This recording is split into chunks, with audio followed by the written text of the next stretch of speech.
So welcome to the final stop on the UIAA Ice Climbing World Cup here in Saas Bay's famous Ice Dome. We're just moments away from the men's lead semi-finals kicking off. My name is Tarquin Cooper and I'm going to be commentating throughout all the action this afternoon, joined by my co-commentator Ryan McCauley. So let's take a look at the 16 athletes vying for a place in this evening's final. So first up from Switzerland will be Michel Kipf, followed by Gerardo Getota. Florian Gantner comes next, followed by Keenan Griscom, Milan Pellissier, Basil Fete, Andreas Gantner, and Noah Bergman from the USA, the first American athlete up, followed by Pierre Betrisset from Switzerland, Luna Ladavant, Yongkan Lee is next, Javier Cano Blasquez from Spain, Mohamed Reza Safdarian, Yon Park, Tristan Ladavant, then Benjamin Bossard will be the last athlete to compete here today. So this is a lead difficulty. The name of the game is to get as high as humanly possible within the allotted time, which is 6 minutes. Now it's a route that is designed to test the limits of the world's very best climbers. The first one out will be Michel Kipf in a moment. Here he comes. So as I mentioned, I'm joined here by competitor Ryan. Hi, Ryan. Hello. Great to have you here. Thanks for having me. Just give a little bit of that kind of expert analysis as we go along. So Michel, beginning with a smile on his face, which is always a good sign. What's it like stepping out? You must be very nervous. Oh, definitely. I feel like depending on the route and the situation, sometimes I feel like I'm going to throw up. And I know that there are some other people on my team that have felt similarly. You can see them shaking out their arms, making sure that that blood flow is going, getting ready to go without getting cold hands.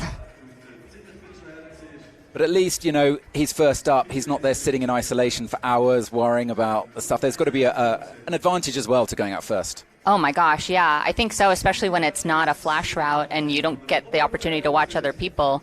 You don't have to sit there with the nerves for, say, up to hours. So Michel Kipf, he now starts. He's got 6 minutes, which is not a lot. It goes very, very quickly. So he's only been competing a couple of years. He was 10th last weekend in Champagny. He's already on the hands on that volume. Is that something that's quite hard to sort of switch to hands, or is it all part of the package of skills required? I think I've found it interesting to do it with golf gloves. A lot of times you may be at the bouldering gym and used to that. I think it can be a bit of a shift, but I think if you train for it, it does get a bit easier. I see a lot of climbers do it pretty gracefully. Yeah, we saw it in the women's semis, a feature. There were quite a few places where climbers, you know, hiked both tools away and got their hands out. I think we can probably thank Yannick Glattard for that. That's definitely his style of climbing. Yeah. But as you say, not easy when you're wearing gloves. A totally different ball game. So it just goes in for that side pull there. That looks tiny, that hold. Yeah, instant. Yeah, tiny little ridges on that one. You have to get it at a good angle. Michel Kipf just searching. Has another go.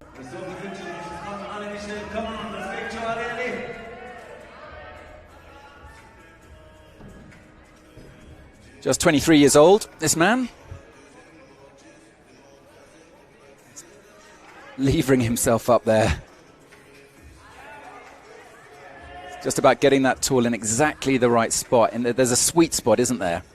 Yeah, and I think the angle that he's pulling at, too, can make a big difference. So I think you can see him getting a little bit higher up. I bet that'll make a difference.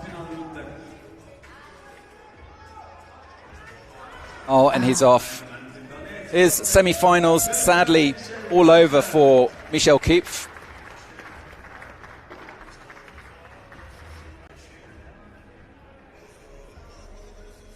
Good effort, though, from the Swiss athlete. He also took part in the speed last night. Sadly, that didn't go so well for him. He fell on every attempt. But all good experience, isn't it? Yeah. Not a ton of facilities to be able to train it in a lot of countries, so. sometimes. That's true, isn't there? Especially for speed, yeah.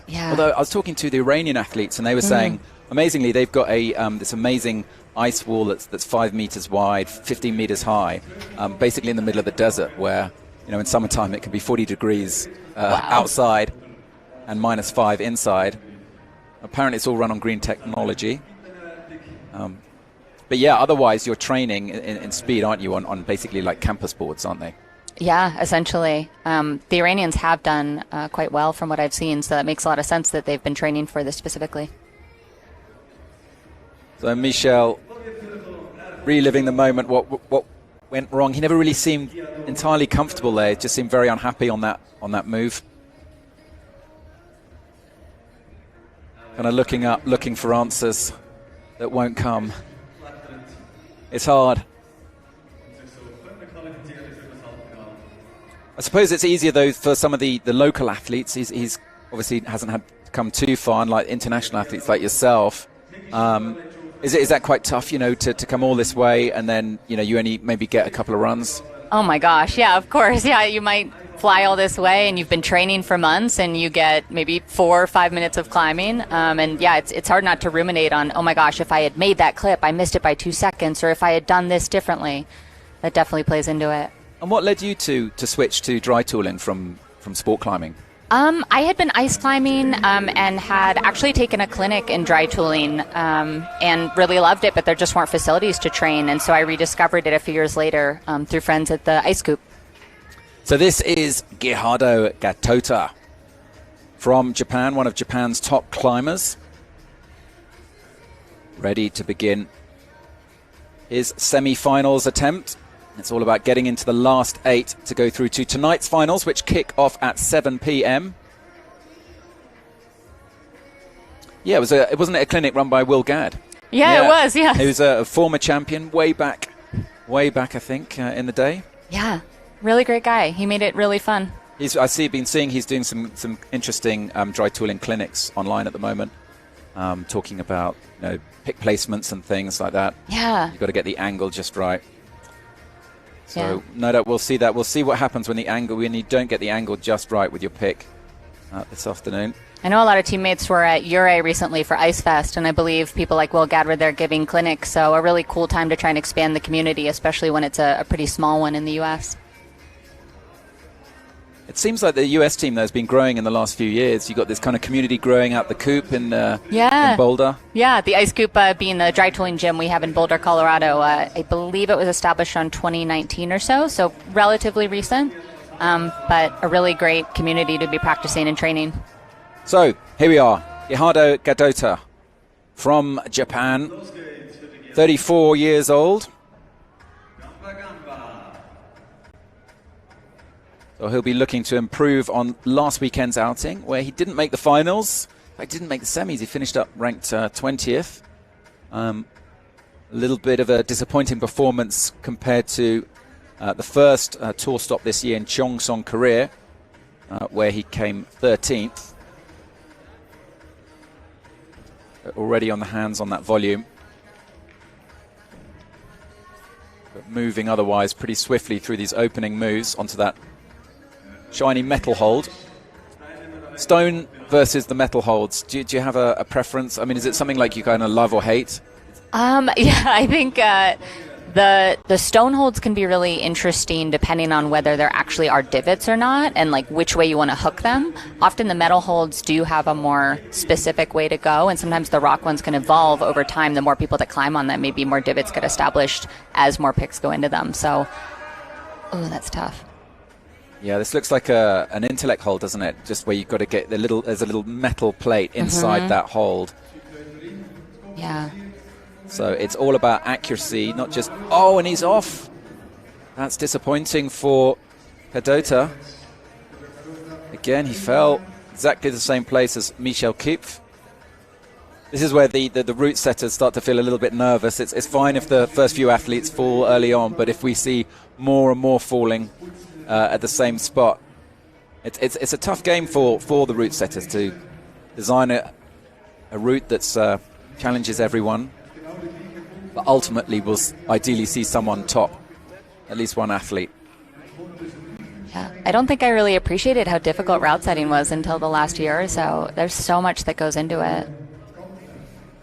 Yeah, they've been working here, I think, flat out for the past week. I mentioned Yannick Glattard is one of the, he's a previous champion here in 2019. Toby Suter is another of the route setters. Yeah, he can't hide his disappointment, can he? It's tough. Yeah, I remember watching Yannick at the Denver World Cup. I believe he was the one that backflipped off. If I remember he correctly. liked his little acrobatic dismounts from the wall.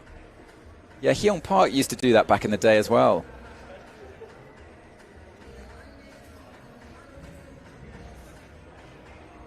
Yeah, first he got a top to do that.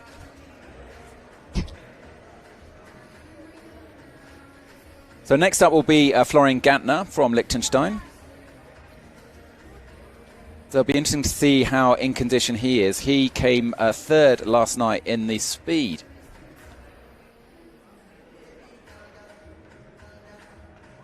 How does it compare in terms of the lead and the speed, in terms of the demands on the body?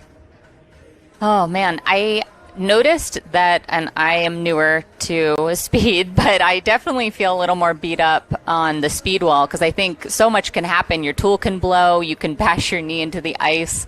And so I noticed that a lot more for the less than a minute of climbing that happens.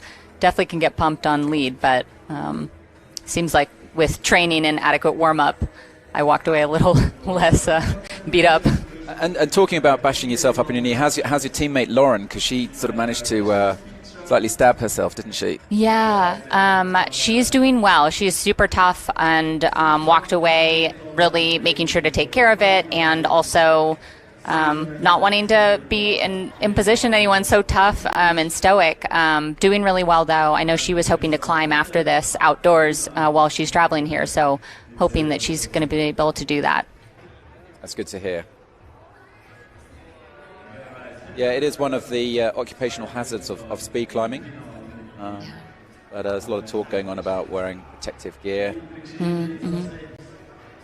We'll see. Amazing, and she had some on, just missed it by maybe an inch or so. Oh, no. Yeah. Oh, that's unlucky. Yeah. So, Florian Gantner. Here he is. First time in a semi-final in the World Cup. And this is the third and final stop of the UIAA Ice Climbing World Cup 2023. So Florian is 23 years old. Older brother to Andreas. So, excuse me, the younger brother to Andreas, who is 25 years old, who's also competing. Got a big thing with siblings in the World Cup at the moment, it seems. Quite a few brothers out there and sisters. Gantners, the Becks, the Ladevants, of course.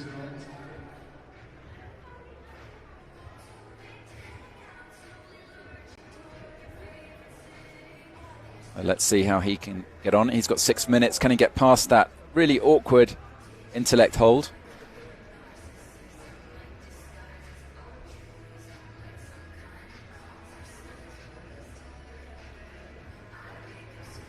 There he goes. Both tools on, and the clock starts when that tool leaves, the first tool leaves that hold. 6 minutes.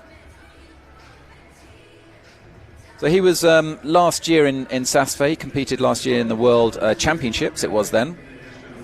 Came 27th.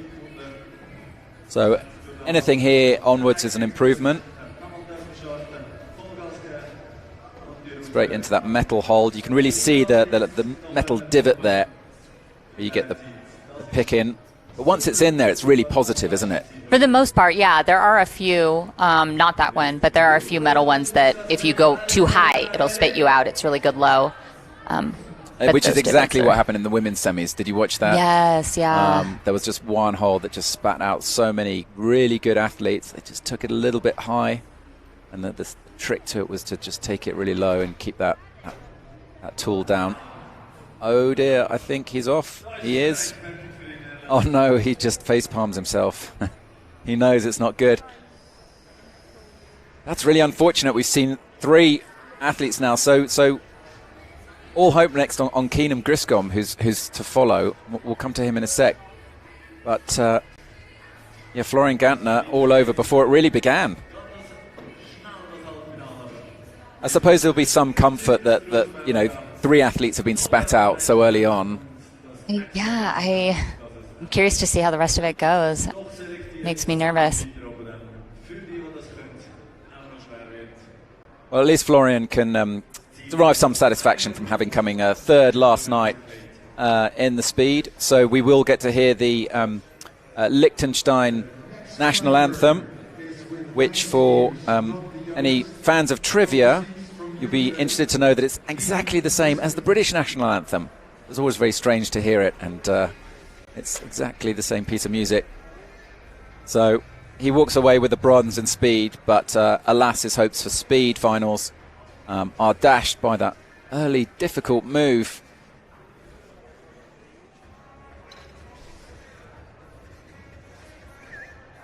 There have been a few upsets in the contest so far. In the men's, conspicuous by his absence is no Virgil Devin. He almost came close to winning in Cheongsong, and yeah, we don't see him. He didn't make it through. That's Mohsen Beshti Rad, who won the speed finals last night, and that's actually won the overall title. Here we can see the amazing structure. They got this. It's a little bit sad. We don't have any barrels of ice anymore. There was an issue with the safety with the warming temperatures, so it was decided to switch to boxes of wood. Not quite the same, but still a challenge for the athletes. Do you have these hanging? Do you train on these hanging barrels in the US? Have you got some in the coop? Yeah, really helpful for figure 4 practice and thinking about how to kind of pendulum yourself on a moving box to get to a hold very precisely. Now here's Keenan Griscom. What can you tell us about Keenan? Oh my gosh, I am so impressed by Keenan. He is, I believe, 18 years old, and I was talking to him in South Korea just about his headspace and what he considers to be a really successful run. And he, I think, does a really good job after years of competing both in rock climbing and in dry tooling, thinking about like what success really looks like, and having had podiums that didn't feel successful to him because he didn't walk away feeling like he really left it all on the wall and climbed at his level. And so I've learned a lot from him, thinking about not comparing myself, which I think is something that definitely comes up in competition. And he's incredibly strong. He has a home wall that I know he constructed with his dad and trains on it a lot. And so just really committed to the sport. He also coaches the elite team at the Ice Coop. I've been coached by him, has so much insight. So yeah, really strong athlete. That's pretty unique. But here he is, about to begin his semi-finals attempt. He's got 6 minutes to get as high as he can. The first challenge being just to get past that really awkward and a side pull move, just a few meters up. Yeah, I mean, I've read he's been climbing since about 5 years old, I think. Yeah, I believe so. Maybe. I think I heard even putting a harness on at 3. Oh, really? Oh, wow. Yeah. Yeah, I met him first time in Kirov a few years ago, where he was competing in the under-19s and came second then. So it's definitely, just seeing him come through the ranks has been really, really impressive. Such a strong climber, and as you say, not just physically strong, but just that kind of mentally, he's there, he's got it in the head. Mm-hmm. I've seen him rock climb a lot of holds too that not necessarily everyone else is doing. I think some of that other competition rock climbing comes into play when he is competing here. So let's see how he gets on. This has been the crux so far of this route. Steps up.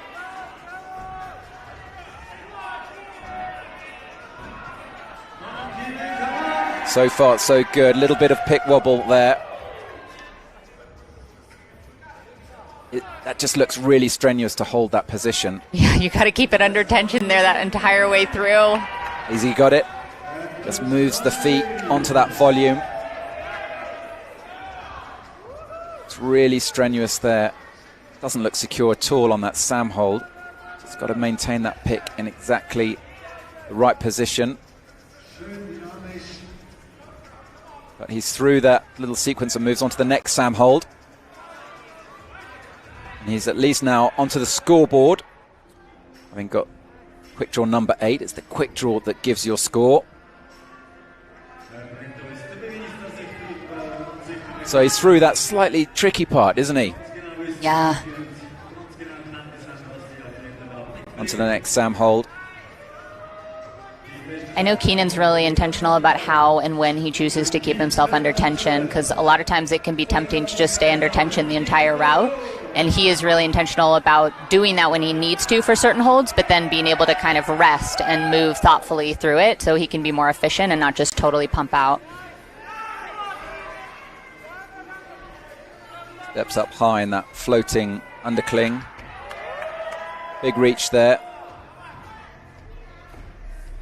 Going to get the draw, he is. Still 3.5 minutes remaining. He hasn't podiumed yet on the World Cup circuit.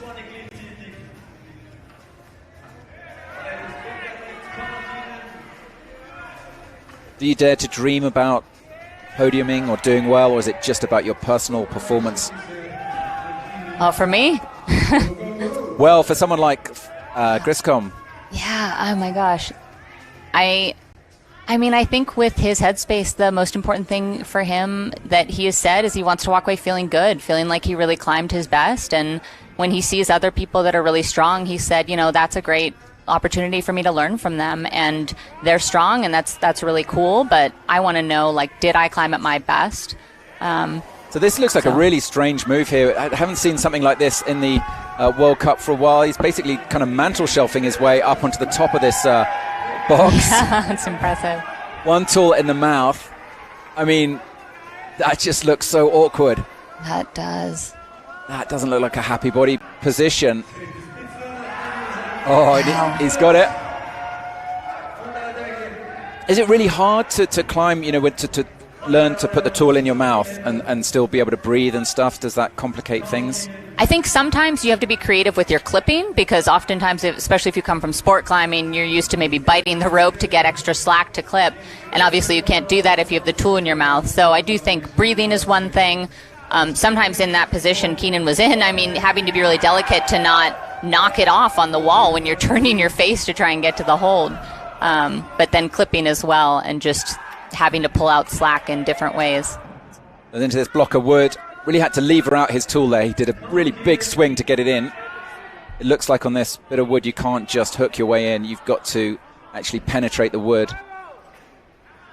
And these tools are a little bit harder to extract. They're not designed so much for ice or wood. 1.5 minutes remaining for Keenan. Looking so far pretty strong. Searching there for the next hold.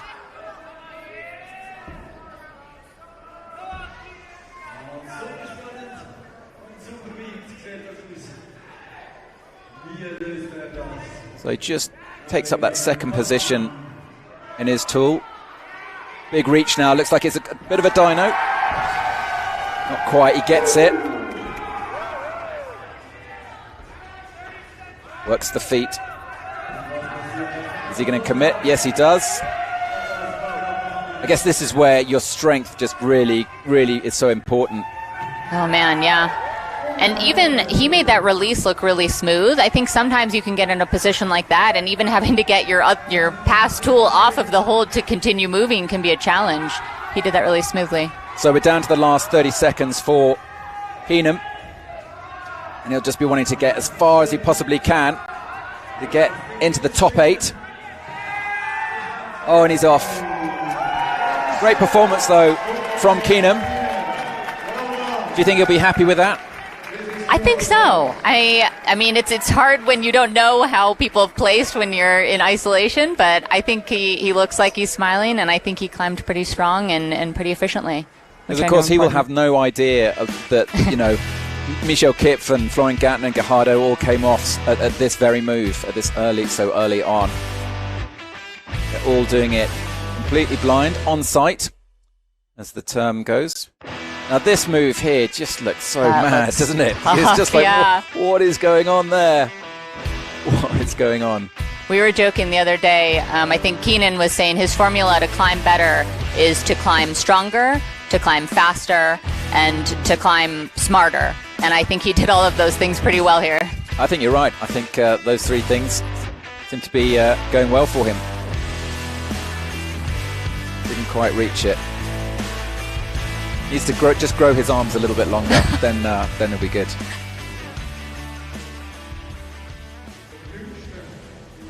So next we've got a couple of French athletes to follow, and then the next Gantner brother.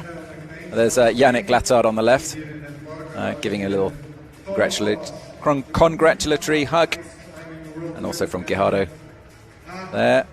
Still got another American athlete to follow, and that's Noah Bergman.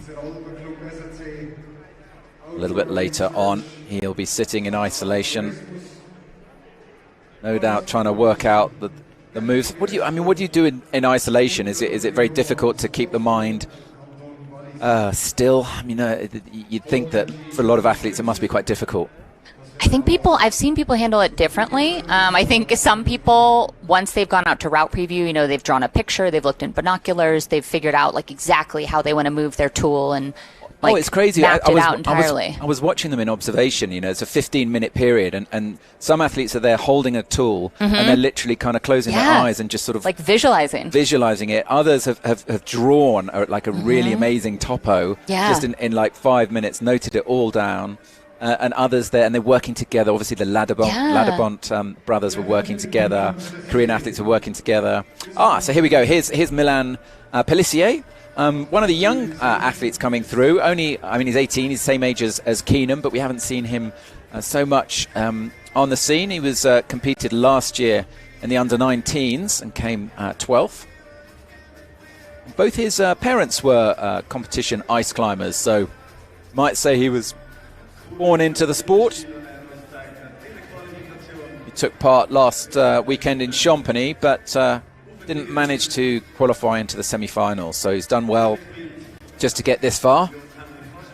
It's all about getting that competition experience, isn't it? That's half the battle. Oh my gosh, yeah, especially with some of the holds too. I think I know of a teammate who made semis in South Korea and then fell off a hold that they just weren't familiar with because they hadn't seen it before.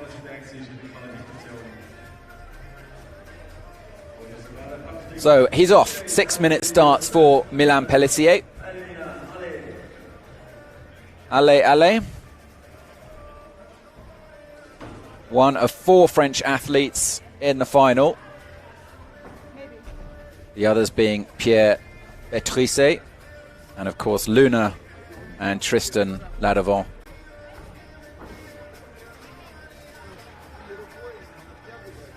Onto that wobbly Sam hold. Reaches up with the left hand onto that volume. Just kind of inches the hand up. Gingerly steps up now to the metal hold with the divot. Should be nice and bomb up once he's got the pick in the right spot. And often you'll see the difference between the inexperience and the experience is a lot of it is the accuracy, isn't it?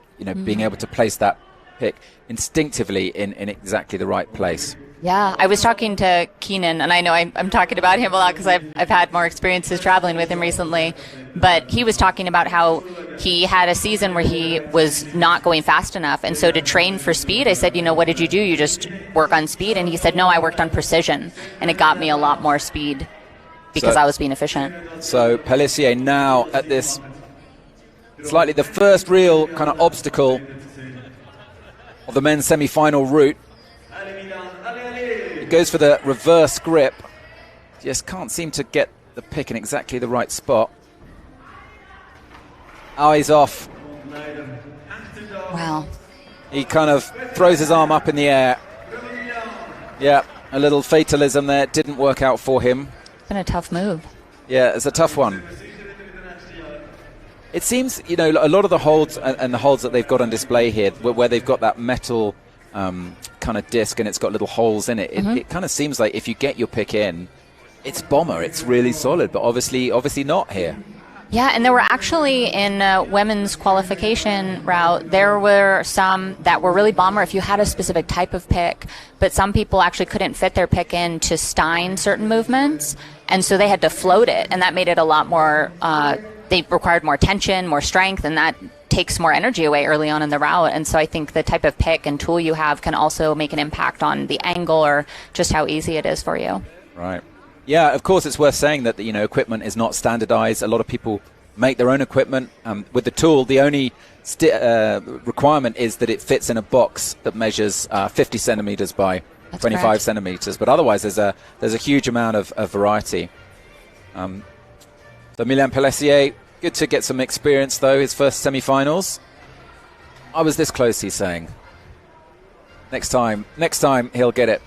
He'll flash it. And also, of course, the added pressure. I mean, Oh my gosh. of performing, in front of a crowd and in front of course, a live stream. It does all add up to the pressure. Yeah, I think it can make a big difference when you know there's the live stream, people back home are watching, there are more commentators and people in the crowd. That can definitely play into it. Well, at least he mentioned a nice thumbs up for the camera. Next up is his French teammate, Basile Fete.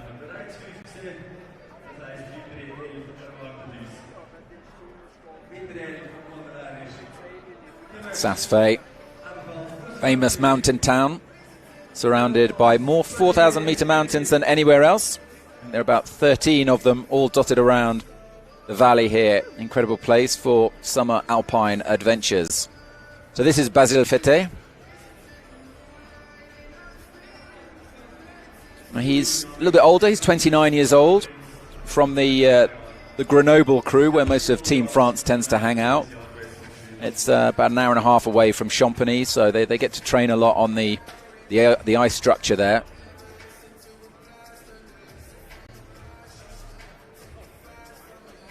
We haven't seen him so much on the World Cup. We saw he competes in the European Cup, and last year finished 8th overall, with the best performance of 5th in Brno last year.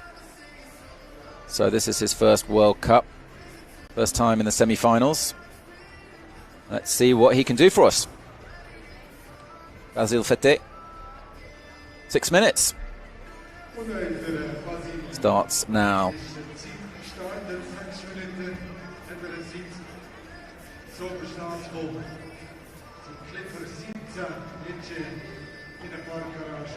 Looks like he's got like a massive grip, 2 positions on that lower part of the tool. Oh yeah, that's definitely something you'll see that varies between tools as well. Like some of the Korean tools, you can go up to even like a 3rd position and still have it be similar without pulling your tool away. But that makes a big difference on some of these holds too, especially the delicate ones that you don't want your pick to move far.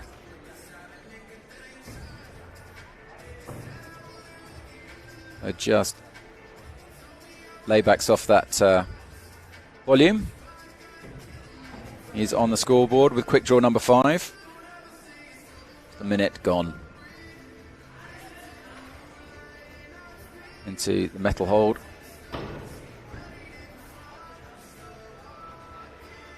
Moves the hand up into that 2nd position.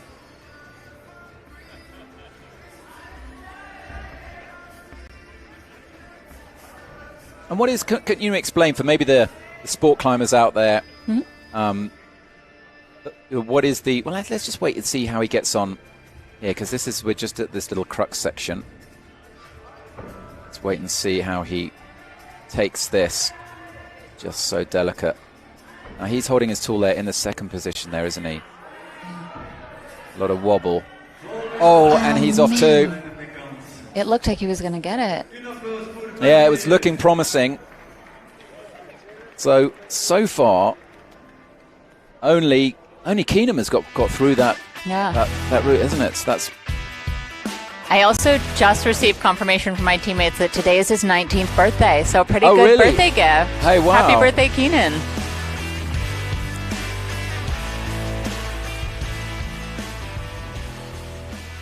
Good way to celebrate. Yeah, I was going to ask you actually. What's the appeal of picking up a pair of tools as opposed to, say, sport climbing? Well, I think that in sport climbing, one thing that I think about is oftentimes there are routes or movements that are either very precise or very powerful. And I think dry tooling does a really cool job of combining both of those. Often you have to do powerful movements to a precise hold. And it's funny because I have talked to people that are newer to this sport along with me who have then gone back into a sport climbing gym and been like, I'm almost like bored on some of these routes. I feel like I've gotten more excitement from the dry tooling. And a lot of people also have a background in ice climbing, or they want to get more into mixed climbing, so with rock and ice. And I think this also can help set you up for doing more exciting things outside, getting into the alpine, getting away from some of the more crowded gyms. So next up will be Andreas Gantner, who's the older of the Gantner brothers. It's by a couple of years.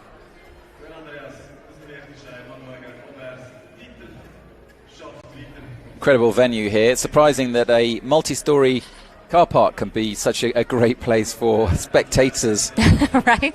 It's an incredible venue.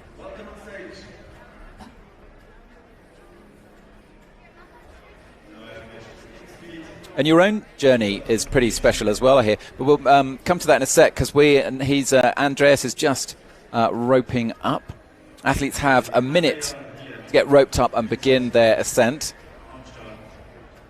Otherwise, the clock starts without them.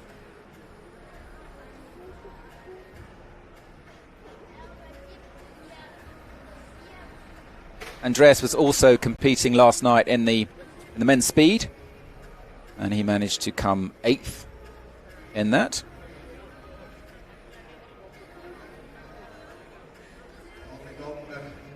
Pipped by his younger brother.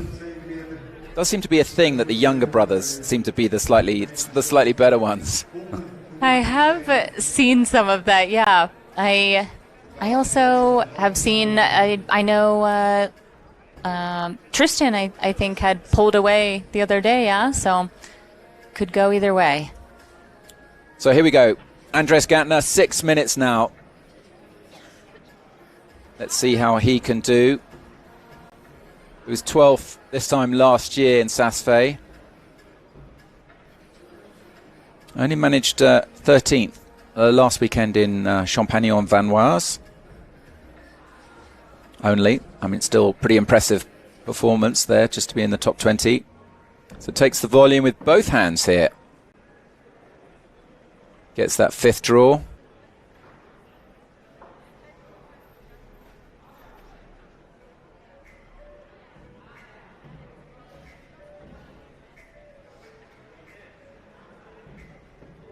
Tiny hold there on that metal.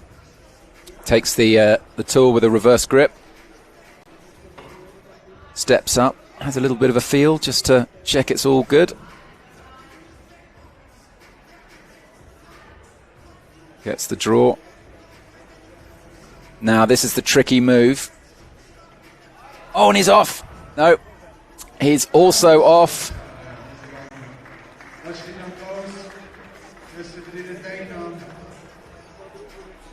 So that's 6 out of 7 athletes have all fallen at exactly the same place.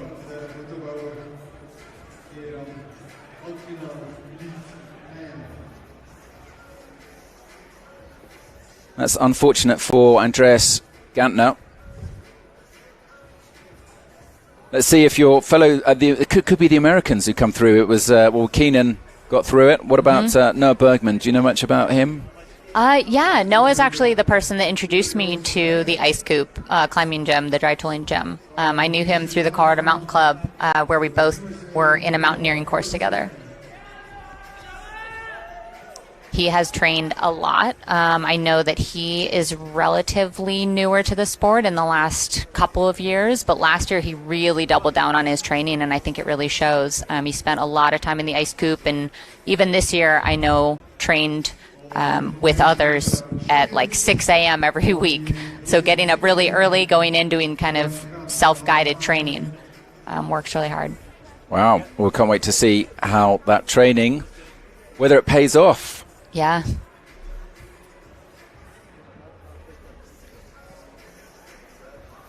And I was saying that you've also had quite a long journey to get here. Didn't you have, you had quite a serious accident about a decade ago? Yeah, I did. I was in a rappelling accident in August of 2014, fell 60 feet. It was my mistake. I learned to rappel through friends when I was 22, didn't know what I didn't know, and had bad form that I got away with for several years until I didn't. And so I'm a big proponent of like risk management now and really try and be thoughtful of learning things the right way and double checking and asking a lot of questions.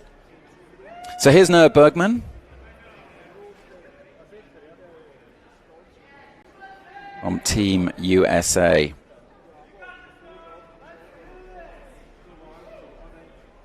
Nice close-up of those, the top of his axis. What do you call that? It's the cheek, isn't it? With yeah.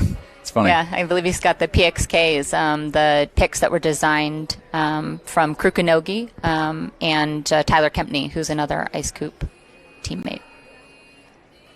Tyler's here this weekend, isn't he? He actually was out in UIAA for Ice Fest. So, okay. Yeah, he wasn't able to be here.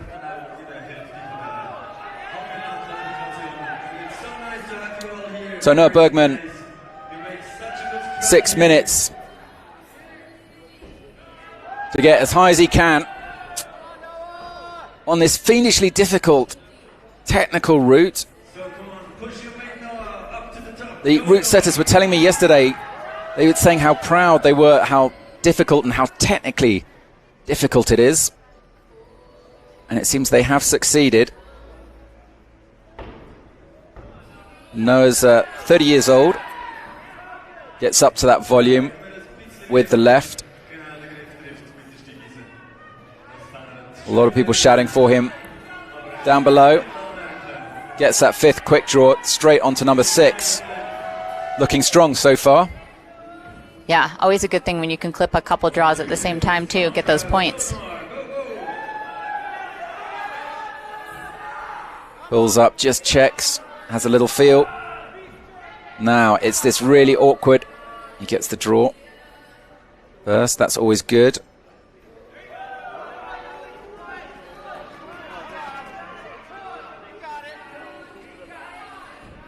How is he going to take this into the reverse grip?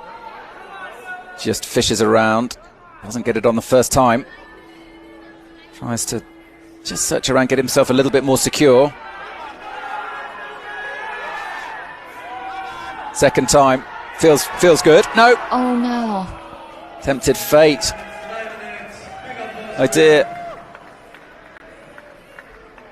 That's athlete number 7, who's fallen all at that same hold.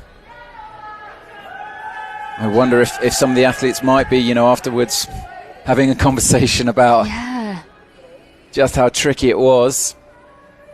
Noah's still got a smile. I know he has such a positive attitude. Always so excited just to be out and climbing. Really an infectious personality to be around in these kinds of competitions. It's good to see that.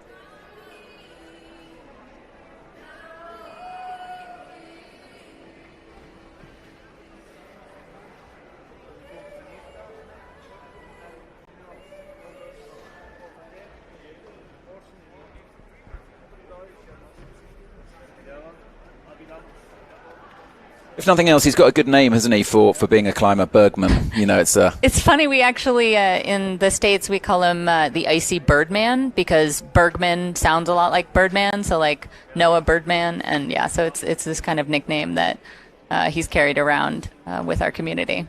I know he also asked that I shout out to his mom and grandma, I think, who are watching, really excited to have their support.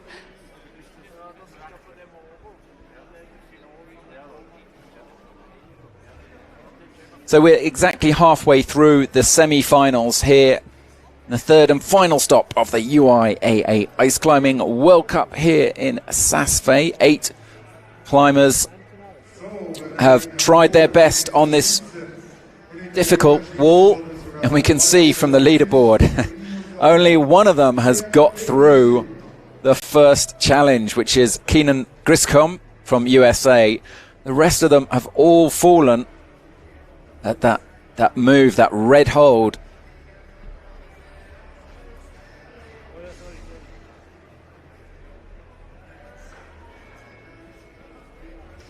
So big thanks to our sponsors, Outdoor Research, and everyone who makes this event happen. The Swiss Alpine Club, the organising team, and Saas led by Kurt Arnold and Dario Andermatten. All the volunteers, route setters, judges, belayers, photographers will make it happen. And above all, thanks to all the athletes, really, who travel from far and wide to compete. Now here we are from Switzerland is Pierre Bétrisset. 24 years old. So he's previously competed on the European Tour. He was 4th in Bern a couple of years ago. And was here last year in the World Championships, where he came 22nd, didn't qualify for the semis. So just to see him in the semis is an improvement for him. Team Switzerland also seem to be really coming up strong.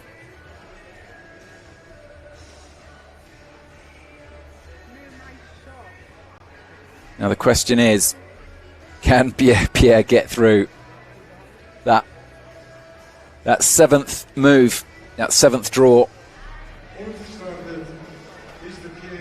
It's first through these little Sam holds.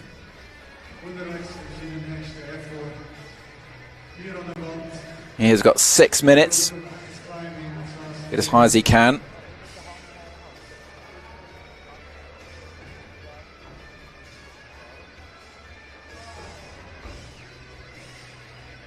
Gets the volume with the left. Just gets the hands a bit higher, using both hands here.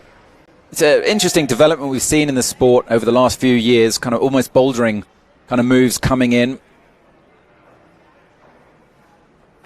When it started 20-odd years ago, it was purely ice climbing with more and more technical features. And then ultimately, as the sport has evolved, it's now 95% technical and dry tooling moves with just a small bit of ice features.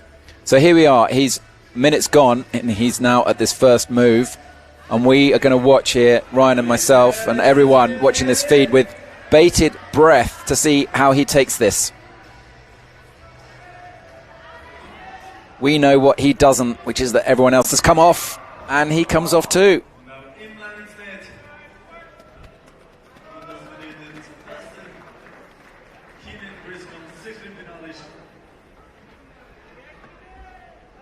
He shakes his head, shrugs his shoulders. Can't quite believe how easily he came off. I mean, that is the thing about the sport. It is hugely unforgiving, isn't it? You just rip, rips and you just ping off, don't you? Yeah, that definitely can happen when you've trained for so long. It can be a bit demoralizing there. Hard to come down and walk away and still have that positive attitude, knowing that you may have a second climb to go, depending on where in the competition you are.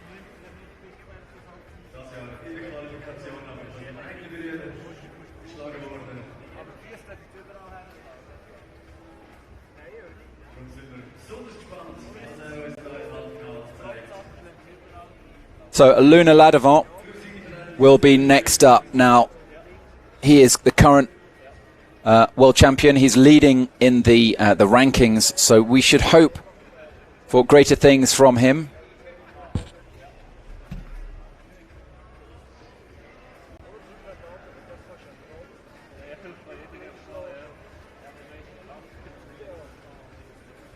He finished 7th in qualification, topped only one of the routes. Only Benjamin Bossard was the only athlete to top both routes. And normally you might expect Luna to finish a little bit higher up, to qualify only in 7th place. Perhaps not the result that he wanted when he qualified in Champagny last weekend. He qualified in 1st place. He was the last person out and came out in some style.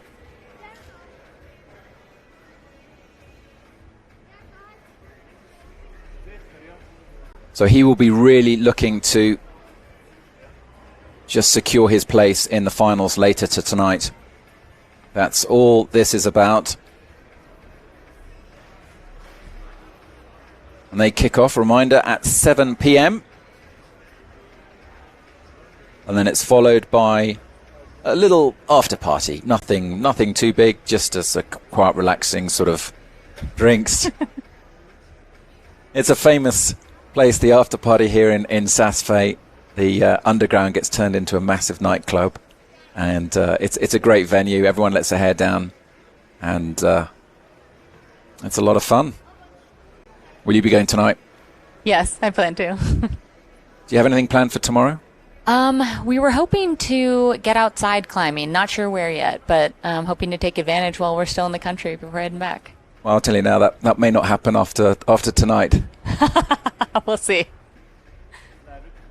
It's always good to have nothing planned for the Sunday. It can get a bit wild. And in fact, one of the hardest moves of the whole event is actually in the bar. That there's a there's a bouldering move across the roof. Obviously, you're not allowed tools. And if you can work your way across the roof to the bar, you get a free drink. Yeah, I mean, I definitely know a number of teammates that are excited to try that, but we'll see. I've heard it's pretty insane, pretty it's fun pretty to wild, go yeah. to. When the Ladavon brothers just need a drink, it's like, oh, okay, let's get another drink, and across they go, God. spidering their way across the roof. Yeah, I hear it gets off the ground pretty far too. Yeah, occasionally you also see a kind of like a have a go hero, have a go, and you just know they're not going to get anywhere, and everyone everyone parts out the way because they don't want someone falling on them. It's definitely something that for the more professional athletes, shall we say. But yeah, I think I heard that bar is only open 2 days a year. Exactly, it's only open now. Yeah. Wow. Yeah. Pretty incredible.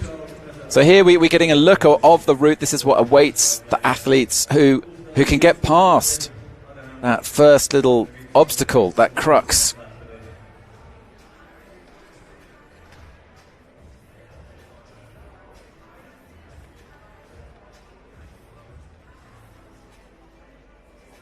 So in theory, we should start to be seeing athletes now progress further up this magnificent route. It is the ones who did better in qualifications now who come out. And among them, of course, we've got Luna Ladavon next, Young Kun Lee, and many other big names. But here is Luna Ladavon. He, of course, reminder, he knows nothing of what's happened before. He'll be doing this on site. He can only go on what he and Tristan discussed during the 15 minutes of route observation. Now, his style generally is to make a pretty bold first fast start. He likes to really scamper up that route pretty quickly and to get as high as possible. But maybe psychologically he might be telling him something slightly different. A reminder, this is only the semis. He just needs to keep things under control to get into the finals. Above all, make no mistakes.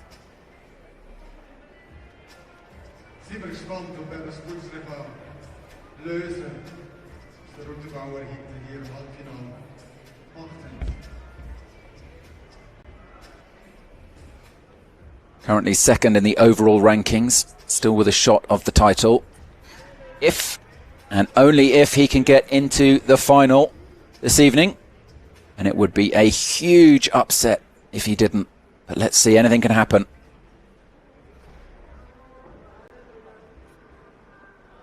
What is it like to watch Luna as a climber yourself?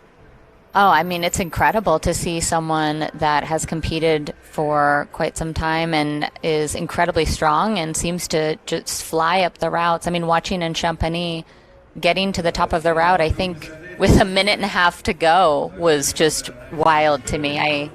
I was inspired to work much harder on my pacing after watching that. So here he is. He's at the spot.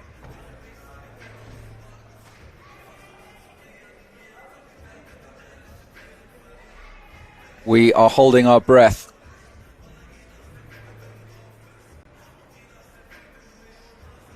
Just searching.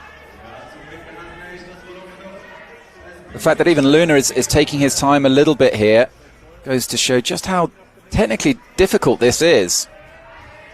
Test the hold. A lot of wobble going on in that pick. Steps up. Super awkward, but he's done it. He gets that next Sam hold. He is through.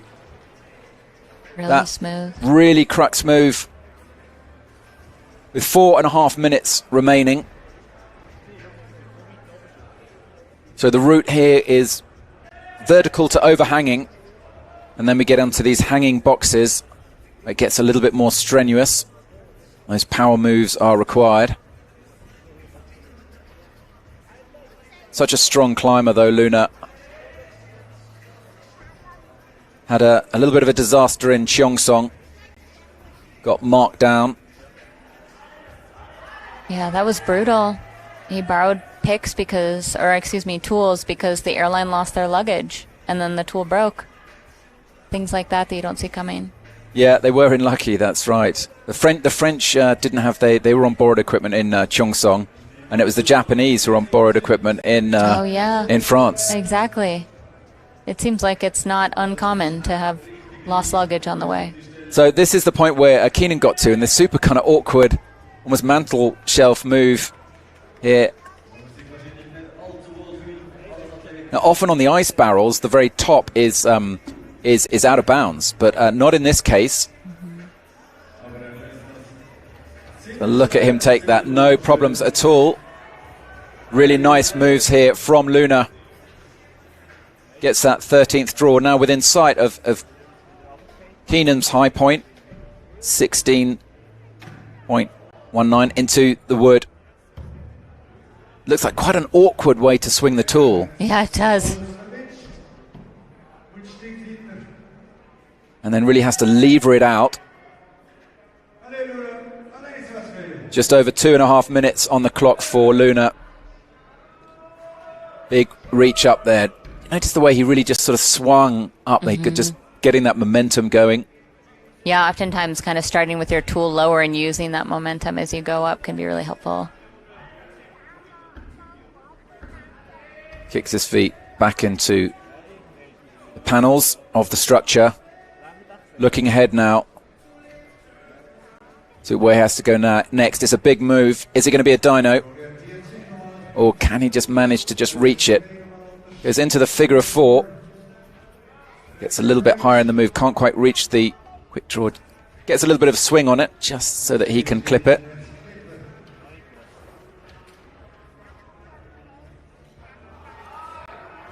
Nicely done there from Ladavant.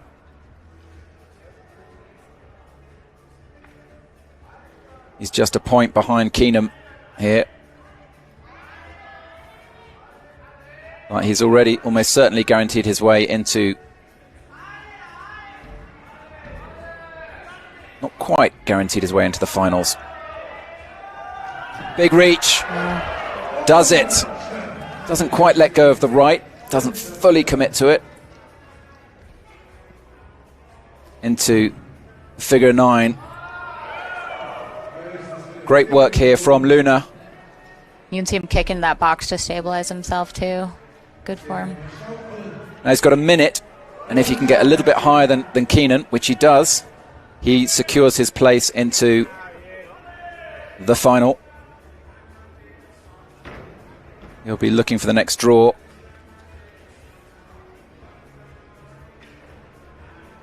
On to number 17.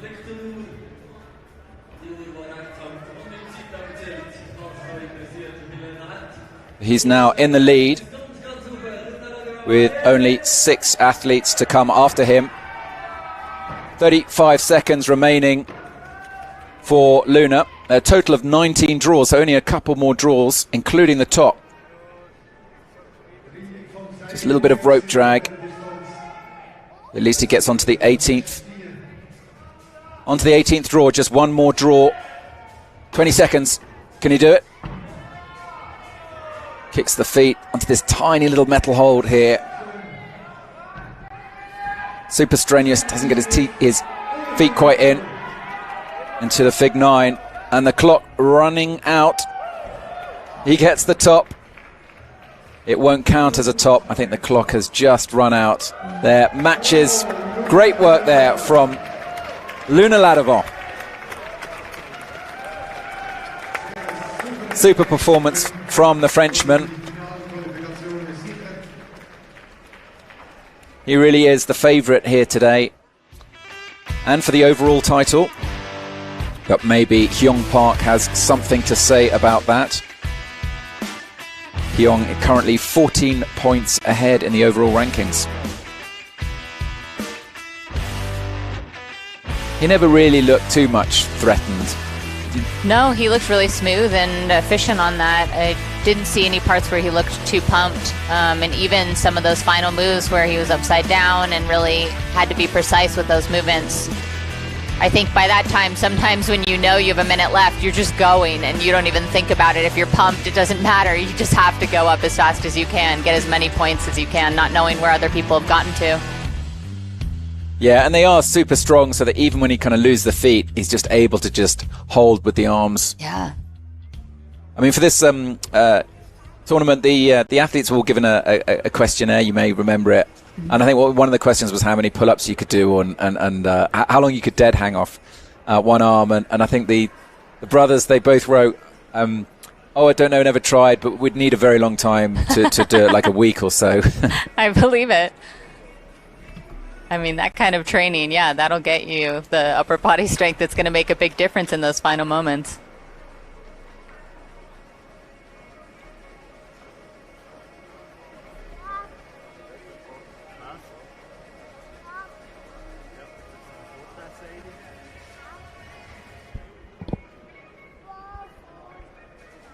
So great work from Luna.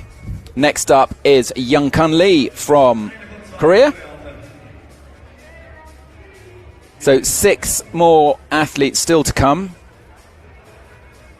Among them, Young-kun Lee, Hyung Park, Luna's brother Tristan, Mohamed Reza Safdarian, Benjamin Bossard. There's Team Korea with their distinctive kind of leopard print down jackets.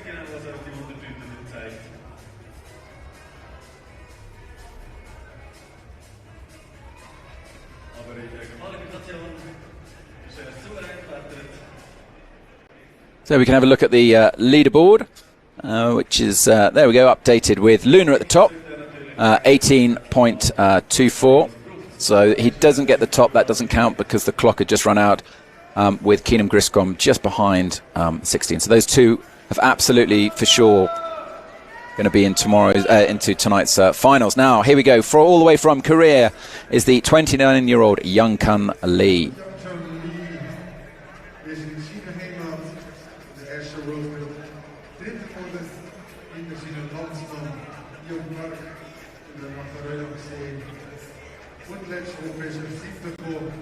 He's had a couple of really solid top 10 performances this season.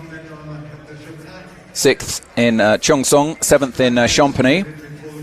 And it kicked off for him in December. He won the Korea's national championships, coming ahead of Hyung Park.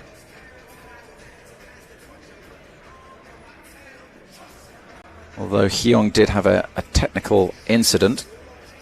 But here we go. Let's see how Lee gets on. Currently overall 5th in the rankings, so he'll certainly be looking to try get into the finals tomorrow, and he stands a really good chance if only he can get past this opening crux. No dramas there. What do you reckon, Ryan? Do you think he can do well?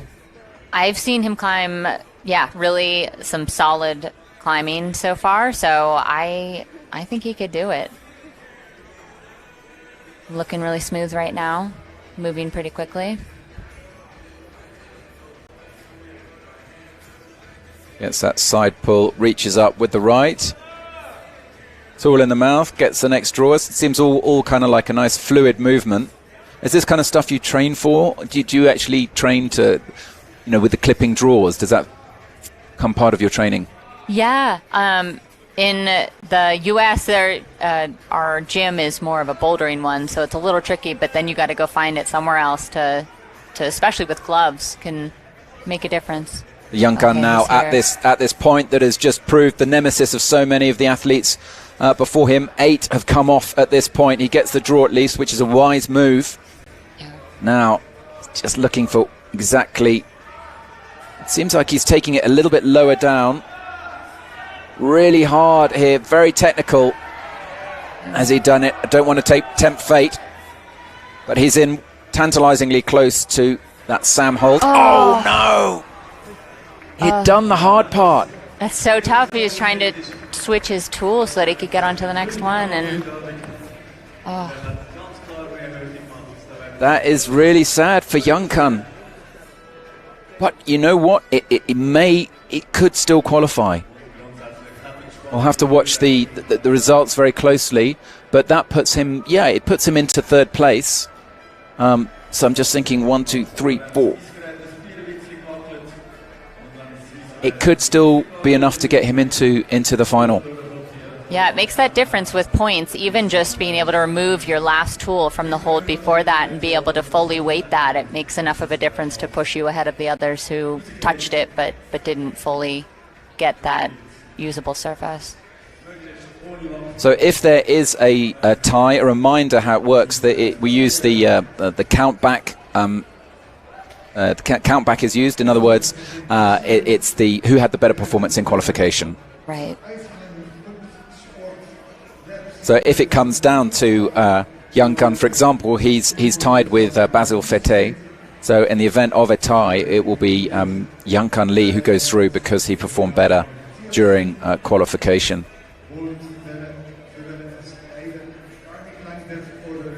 Doesn't look so happy. But it may be enough to get him through into the finals.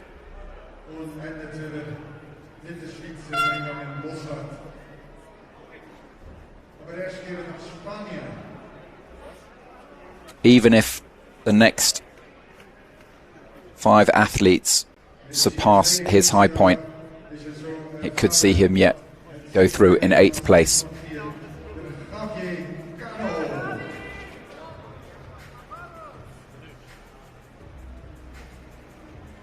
So Saas has been hosting World Cups for over 20 years.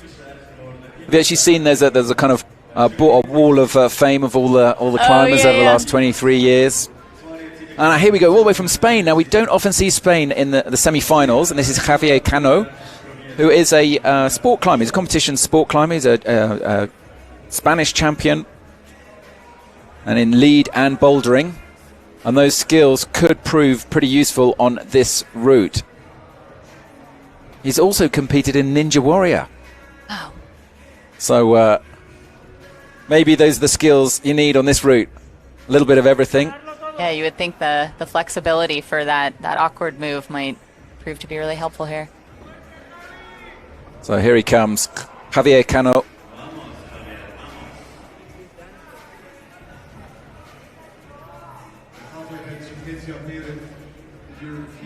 From Spain, 32 years old.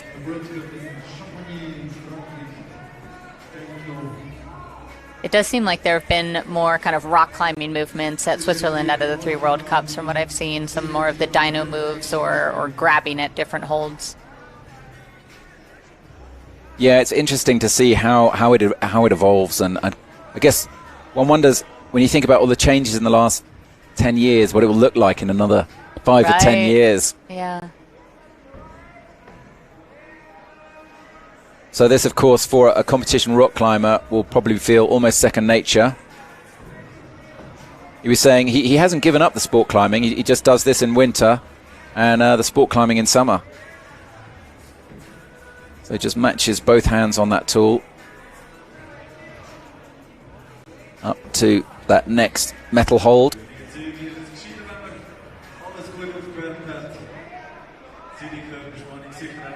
Do you notice the difference with your feet? Of course, you know, when you're wearing a pair of rock shoes, you've got a lot more movement, haven't you, with your ankle? Whereas it seems on these kind of, competition boots for dry tooling, you've got you're a bit more limited. Yeah, definitely. I've been in competitions with rock shoes and with the comp boots, and it's very different in how I'm positioning them. And I've also noticed coming from sport climbing, even the way I want to move my body sometimes can be the opposite of what I would want. If I'm moving a certain direction rather than moving my feet there, I may want to move the other way so I can push myself that way. So just some different nuances. Javier Cano here at this first crux of the route. He's trying to hook it and just not scoring a hit. these holds aren't as big as perhaps he's hoping for. And it looks like the right hand isn't really solid either. He's safer on the tool on this hold. Yeah, it looks like the right hold is almost better if you're lower, but then you want to get your feet higher to get that tension on the left hold, which is a tricky balance to navigate there, kind of shifting your weight as you move through and really wait that instant. So he moves up the tool again to that second position with the right hand. Taking his time. He can't afford to stay here too long. Almost 3 minutes have passed, but better that than he just takes an early fall. Goes for another attempt. Steps up. Now he's just trying to fish around now to find that spot. Has he got it? No, he hasn't. He also failed at that point, which makes him athlete number 10. Yeah, there's definitely tension, I think, between trying to move quickly and wanting to get as high as you can, but also being thoughtful and kind of slow is smooth in a lot of these trickier movements, so you don't want to fall.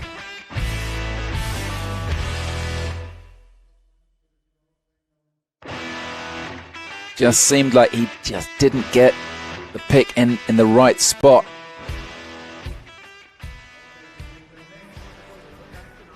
So where does the tool need to be? Kind of almost 90, almost completely side on, doesn't it? Yeah, ideally you really want to be pulling kind of at that same ankle perpendicular to that hold, and so the higher you get on it, the better it's going to be, but then you have to shift your feet up and your weight to be able to really get up high and probably move your hand off of that metal ball to be able to get into the position. So very delicate movement there. Well, let's see how Mohammad Reza Safdarian takes it. You can see most of the climbers were doing that in second position so they could be closer to that instant hold and be able to get better tension there. Obviously in first you'd be further away from the wall and more wobble. So everyone seems to be doing the same movement. It's just a tough one to get into. Away from some of the crowd here. It's starting to fill out a little bit with spectators. Of course, in the finals later this evening at 7 p.m, we can expect this all to be thronging with crowds cheering and hollering. Something that makes that venue so unique, being able to have so many people watching and cheering. So far, only two climbers, Luna Ladevant and Keenan Griscom, have got beyond that point, that hold. Let's see if the fireman from Iran is another athlete who can get beyond that. Seventh quick draw. And Mohammad Reza Safdarian. If I remember correctly, he also was injured in speed in South Korea. That's and right. Has just continued competing really strong. Yeah, it was amazing to see him perform in Champagny last weekend, where he would be limping up to the start of the climb. Yeah. And he suffered in the dyno. He just didn't have the power in his legs to do it. So he didn't do a great performance coming 9th last weekend, 7th in Cheongsong. Yeah, I know some athletes will avoid speed for that reason, to really focus on lead and not take any risks there. But Mohammad Reza, he's a real star of the sport. The first Iranian to podium in the World Cup several years ago in Italy. And he's really got a lovely style. He doesn't have a big reach. He's not a tall man, but that doesn't hold him back. But really great footwork. Nice moves here. Now he's already at this tricky part. Let's see how he takes it. Just reaches up with the right, sees if that goes. It doesn't. Goes a little bit higher up with the feet, goes for the reverse grip, tries to hook that hold. Doesn't work first time. And he also is discovering just how challenging this move is. He's thinking about taking that hold with the hand.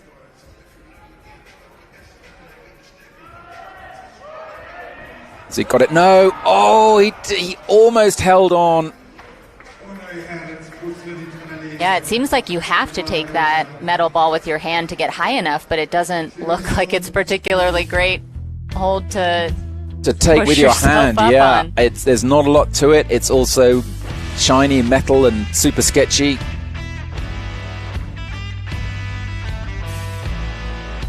Yeah, it's tough. I thought he had it there. I thought, no, he's got it. And then he almost managed to hold on.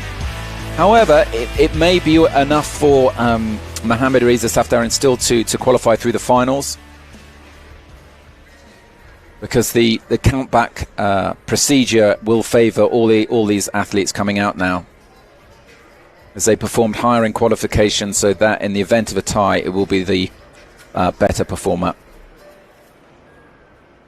So only 3 athletes remaining to come out.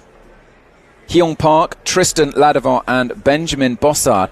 Now, if you're in isolation, you're probably thinking, oh, they're coming out quite quickly, aren't they? They're definitely not taking the full 6 minutes. As his teammate Mosen just explaining what you should have done. This is how you should have done it. Yeah, I think being in isolation and seeing how quickly people are going through can really play into your headspace too. Yeah, you must be aware that something is going wrong for a lot of athletes. You would think so, yeah, with people cycling through pretty quickly. So at the moment in the rankings, I mean, still Mohammad Reza Safdarian is still in a qualification place. He's lying in 5th place.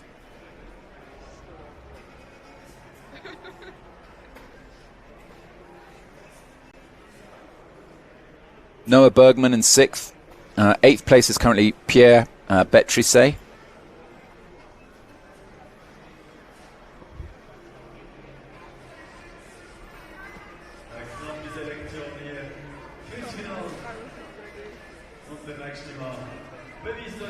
So when I spoke to one of the route setters last night, he did say it's very technical.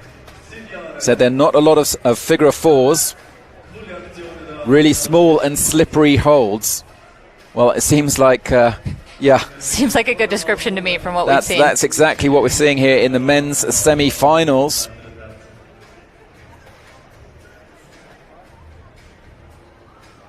But it seems a shame that these new wooden boxes are just not getting the use that they're designed for. Yeah, it was interesting. There were a lot of boxes in South Korea, and it can make such a difference, too, the way that they are bolted to the rest of the structure. In South Korea, there was kind of one point that they were connected, and so the challenge that was added there is that they started spinning when people went on them, and so that just was a whole new dynamic, trying to make clips and move off of them.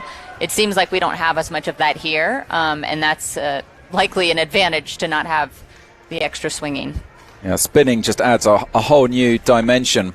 So here we go. Here, all the way from Korea, is Hyung Park, an absolute legend of the sport, a 3-time winner of the overall World Cup title, and still competing at the peak of his powers at the age of 40. Although he does acknowledge he's not getting any younger.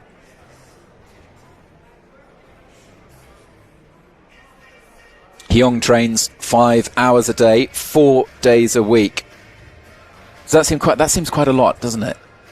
It does seem like a lot. I think when you're at that level, you have a lot of different things you can be training on, like weightlifting or climbing, or like you were saying, clipping, and all kinds of different things that can really make quite a difference in the sport. So here we go, Hyung Park, 6 minutes. This is his attempt in the semi-finals. A reminder, he knows nothing of what has happened before. He doesn't know that 11 of the previous semi-finalists have all fallen at that first hurdle really early on, at that just really horrible hold.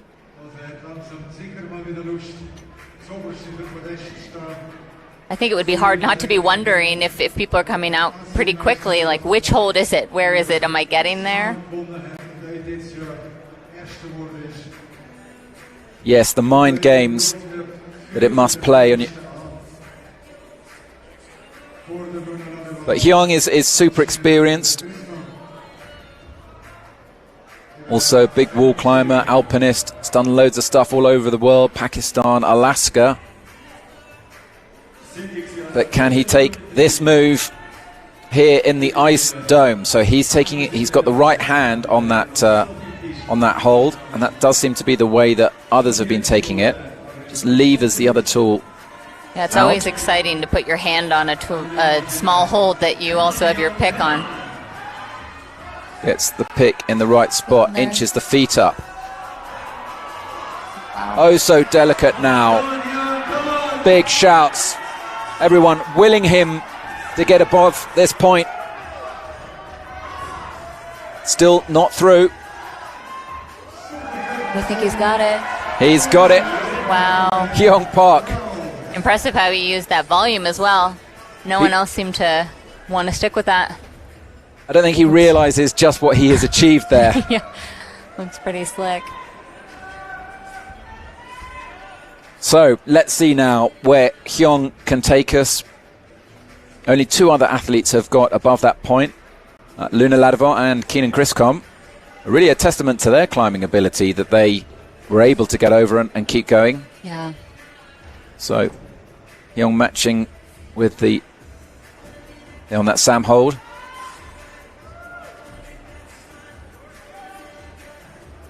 So he's actually got tattoos of 2011, 2013 and 2017 on his arm from when he won the World Tour.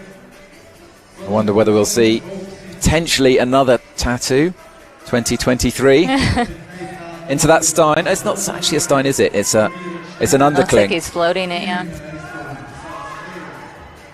And you could kind of see him wobble his pick on the last Sam hold or the rock hold just to kind of see if there was a spot, like a divot that he was in or not, to see how secure it was. On that little red hold there on the intellect, you could really just see the little divots. So lots of little divots there. Yeah, but you have to stay above that for it to actually stay in. Obviously, if you're lower, your tool will come right off. Hyung putting in a really determined performance now. Just under 3 minutes remaining on the clock. As he comes to, I'd almost forgotten this route, this move. Here we go to the awkward move where Keenan just looked like he got himself into almost some Houdini-esque kind of body position, contortioned himself. Now Hyung's seems to be taking it directly. Yeah, and quite different with it not being marked red. Oh wow, he's just climbing on top. Yeah. Oh wow, taking the tools out. Well, he doesn't want them to fall off. Yeah, delicate there. Okay. Great way to climb. Get some support from the crowd. Those hands. Now, I'm not sure this is the optimum place to... Oh, works for him. That's kind of fun.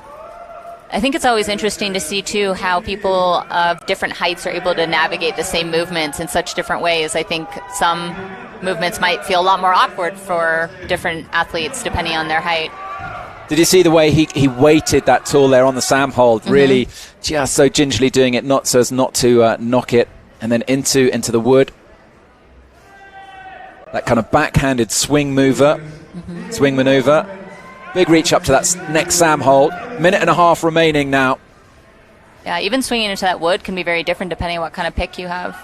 Some of them not made for really swinging into much of anything, but more hooking. And also the extraction as well. We saw, both Luna and Keenan having to really wiggle them back out again. Yeah, that's something that takes a lot of practice. Big dyno here.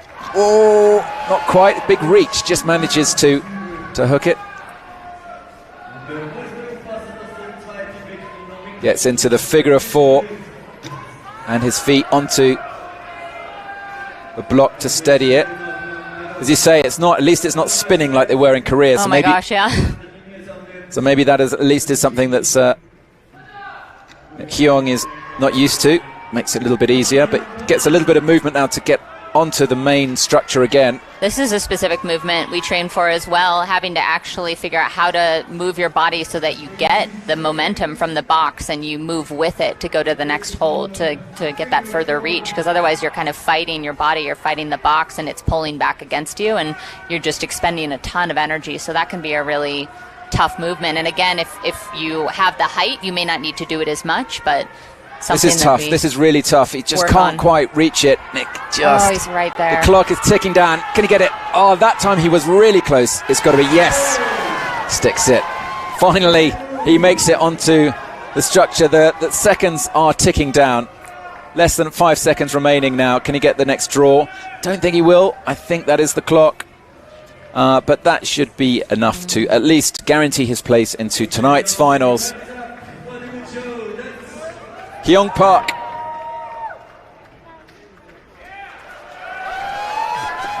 So he will now move into third place.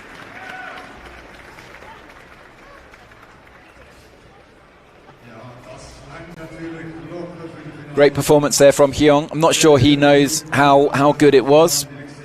He'll soon learn. With 11 climbers before him, all coming off so early.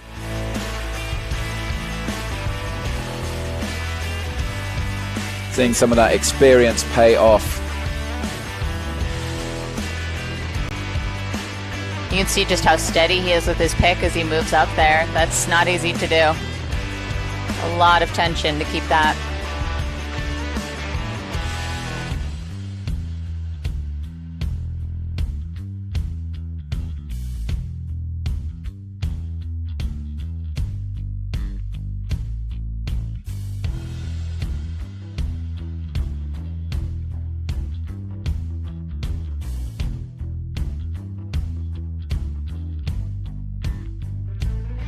Here we go, Hyung, just doing what he does best. Team career.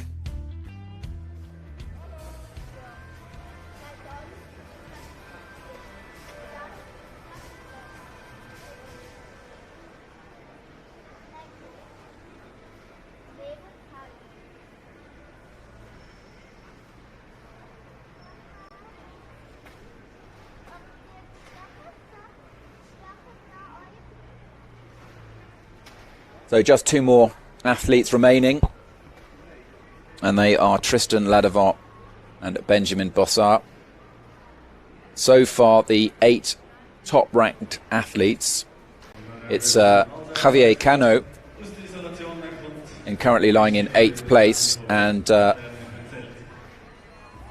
5 bottom-ranked athletes are all fell at exactly the same spot. So that's Cano, Bergman, Safdarian, Fete and Lee. And there is that hold.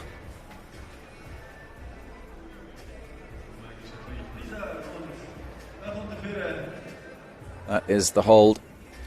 It is proving the nemesis of so many athletes. But here we go, Tristan Ladevant, who interestingly qualified in a better position than his brother Luna, which is normally the other way round. So he topped one of his routes and got a very high run on his second route. Both brothers said that their goals this year was to both get on the podium. They really come as a pair, these two. And last year at the World Championships, it was Luna who took the gold and Tristan who took the bronze.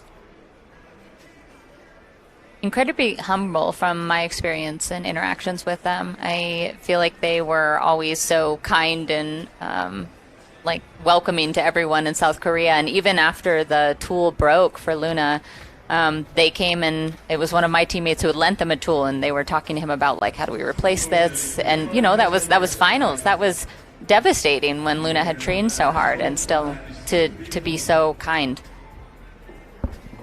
It was incredible. That's great to see. Good sportsmanship. It counts for a lot, I think, in sport. Yeah, and I think that's a big part of this community, and that's so meaningful for so many athletes here. So Tristan Ladevant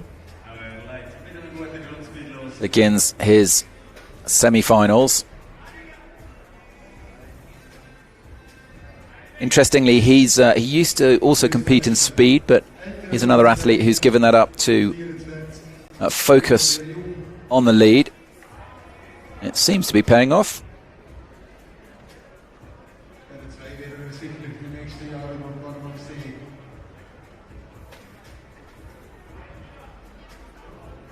I think both brothers now have been competing for 8 years, which is a long time. And it was Luna who broke the French drought of 18 years a few years ago in 2020, winning the World Tour. Now here comes Tristan at this hold. Let's see how he takes it. Quite a lot of wobble in that left hand, but he seems as though he's got it, just moving the feet. He's got the tool in the right place. He's done it.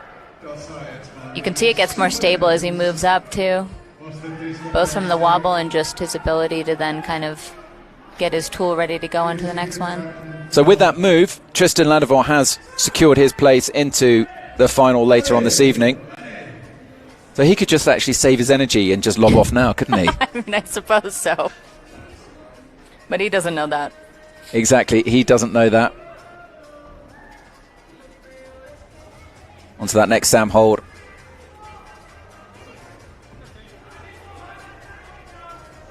Can he get as high as his brother?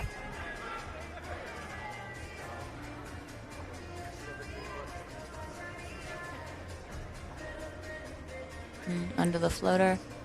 Into this next. You can see they're very They're tiny, small. aren't they? They're really, really small. I guess you've got to have the pick has got to be so sharp.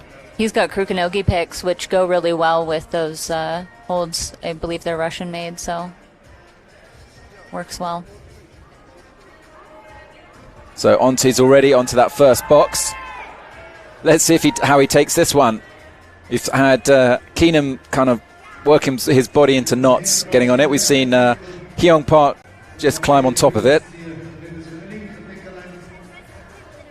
Still 3 minutes remaining for Tristan Ladevant. He finds that bit of rock. Nice juggy hold, it looks like. Is he also going to climb straight on top? I think he is.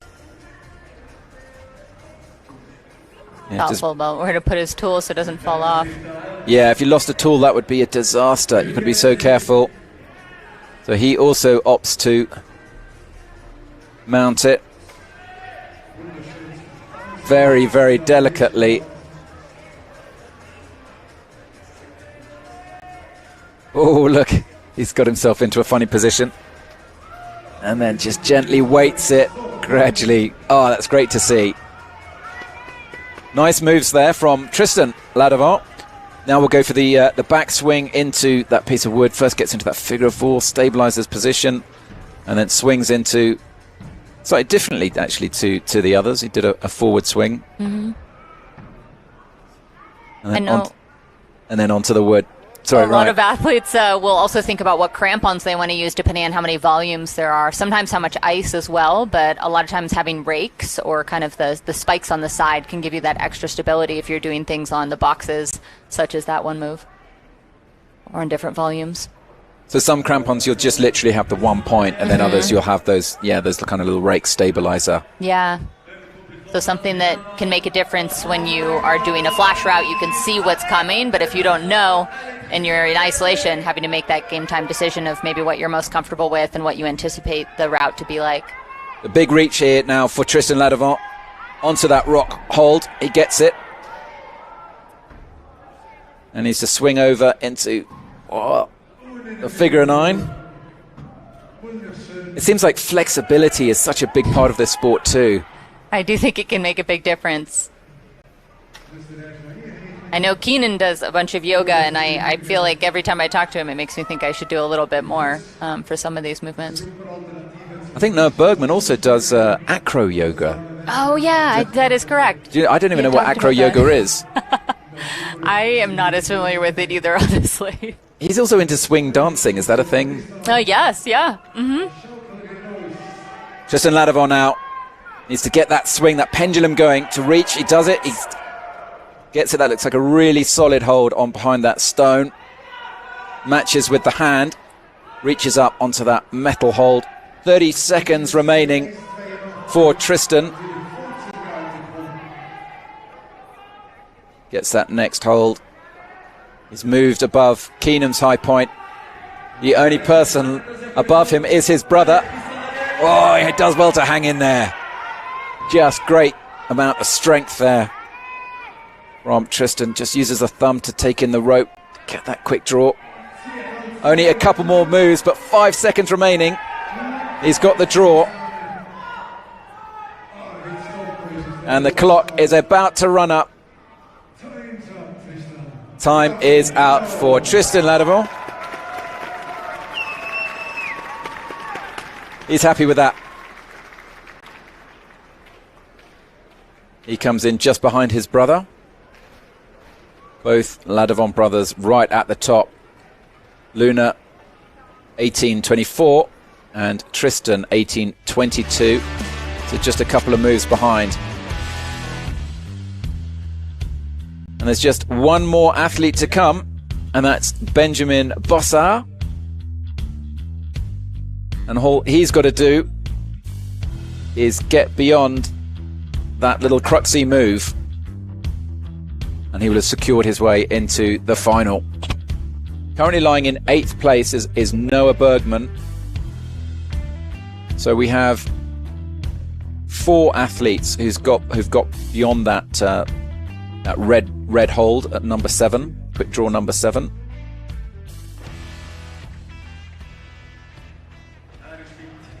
So in the event of a tie with 4 athletes, positions 5 to 8, all at that same point, it will be the performance of their qualifying round that counts in the event of a tie.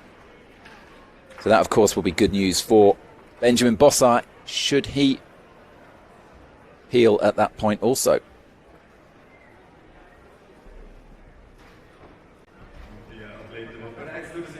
You can really see how out of breath he is, can't you? It's just... Oh, man, yeah. And hitting his arms, probably so pumped, too. A lot of that movement at the end, especially with the figure 4s and being hanging and trying to make those clips. It's a lot. Super strong. So Benjamin Bossard will be next up. Final athlete. And then the real action begins at 7 p.m. tonight. So tune in for that for the finals. And we have the men's and the women's at the same time. Women, it'll be female athlete, then male athlete, female athlete, then male athlete, all the way through.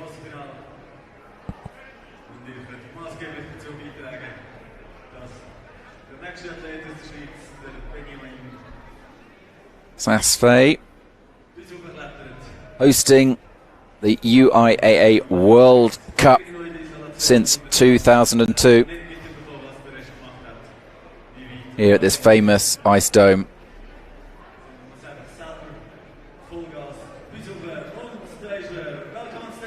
So back in 2002, the women's lead and speed was won by the German legend Ines Pappert, and the men's by Dmitry Bichkov. 20 years ago. And there is a plaque lower down with all those names inscribed in history. Now here's Ben Bossard. He's a young athlete. He's only 19 years old. And he was second last weekend in Champagny, 15th in Cheongsong.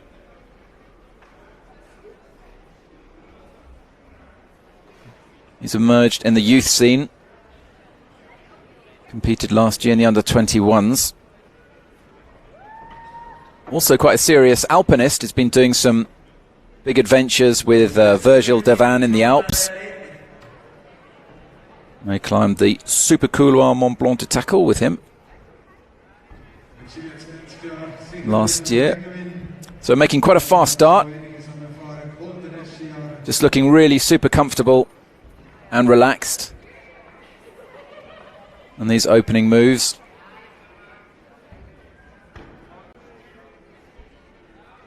Onto that volume. We're coming to the move. Let's just call it the move, shall we? Yeah. Here we go. Benjamin Bossard. Oh, interesting, interesting. You know, he gets his tool in, it just rips out again.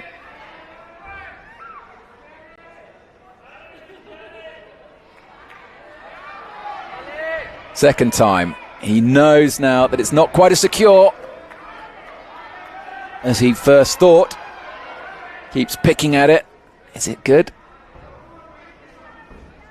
He now knows it's definitely a floater. It's not a Stein. You've just got to hold the pick there and tension the body. He's working it. Is he going to get that Sam hold before it pings? It's looking a bit more stable. He does. Ben Bossard is through. The only athlete to match it, too. That was impressive. Sometimes matching it, you have to be extra careful with your weight so that you don't cam yourself off.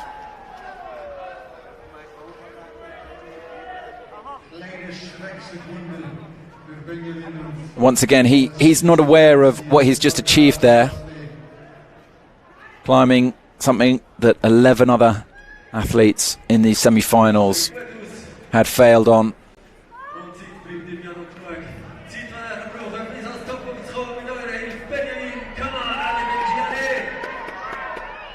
So the semi-finals is pretty much decided now. Oh, nearly.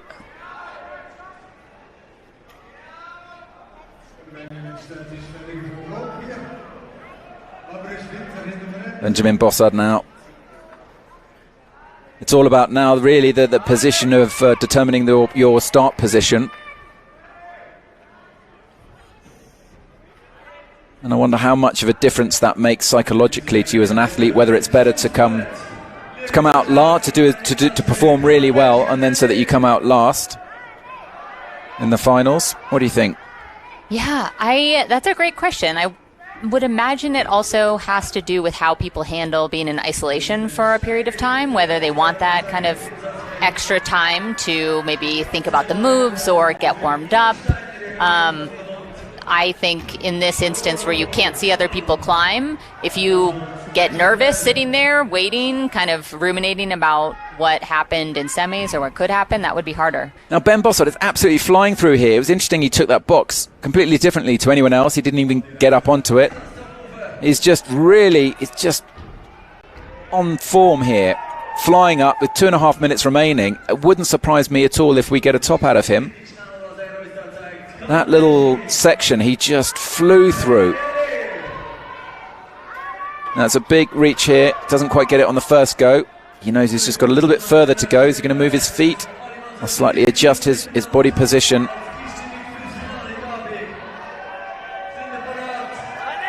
Big reach.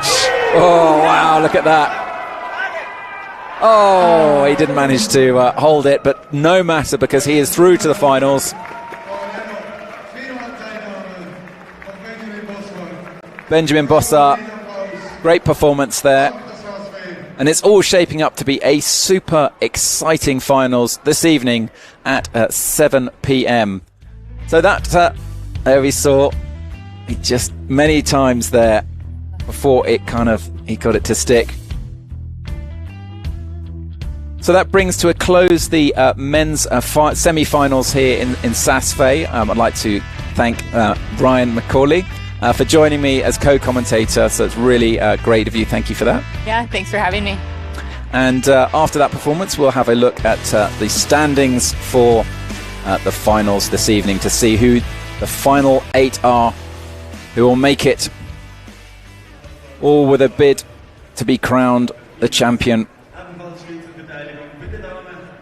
So we've got 16 athletes competed, and they began with Michel Kipf, Gerardo Cadota, Florian Gantner, and then in the final 8 that go through to the final begin with Mohamed Reza Safdarian, Basil Fete, Youngkund Lee, Benjamin Bossard, Keenan Griscom, Hyung Park, Tristan Ladevant, and last to go out will be Luna Ladevant in tonight's final at 7 p.m. Thank you for watching. We'll see you then. Goodbye from us.